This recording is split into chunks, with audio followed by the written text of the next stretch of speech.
చాలామంది బ్యాక్‌లో ఏం జేశారంటే సివిల్‌లో, ఎలక్ట్రికల్‌లో, మెకానిక్‌లో ఉన్న వాళ్ళందరూ ఐటీ సైడ్ చేంజ్ అయిపోయారు.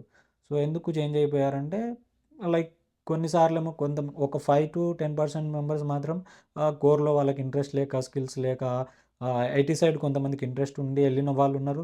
కొంతమంది ఏందంటే కేవలం జస్ట్ మనీ కోసం. సో, ఐటీలో అయితే బాగా డబ్బులొస్తది, కార్పొరేట్ లైఫ్ అని జెప్పేసి వచ్చేస్తారు.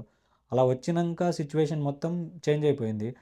సో, యూఎస్‌కి గూడా చాలామంది ఎలా అంటే, యూఎస్ వచ్చే ముందు లైక్ కోర్‌లో ఉన్నవాళ్ళు గూడా ఐటీ సైడ్ అంటే ఇక్కడున్న వాళ్ళు ఐటీలో అయితే ఇలా ఉంటుంది, అలా ఉంటుందని చెప్పేసరికి ఇక్కడికొచ్చి చాలా ఇబ్బందులు పడ్డోళ్ళు గూడా ఉన్నారు. సో, ఇప్పుడు ఏమైపోయిందంటే 90% అందరూ సాఫ్ట్‌వేర్ సైడ్ చేంజ్ అయిపోవడం వల్ల ఇప్పుడు కోర్‌కి డిమాండ్ పెరిగిపోయింది. సో, మనం లాస్ట్ ఇయర్ యూఎస్ రిపోర్ట్ చూసుకుంటే టిల్ నౌ 4.1% కన్‌స్ట్రక్షన్ గాని, హెల్త్ కేర్‌లో గాని పెరిగినాయన్నట్టు. జాబ్స్ పెరిగినాయి. ఎందుకంటే తగ్గిపోతున్నారు. ఇది కోర్ సైడు. సో, నేనేమంటున్నా అంటే ఎవరైతే కోర్ సైడ్ ఉన్నారో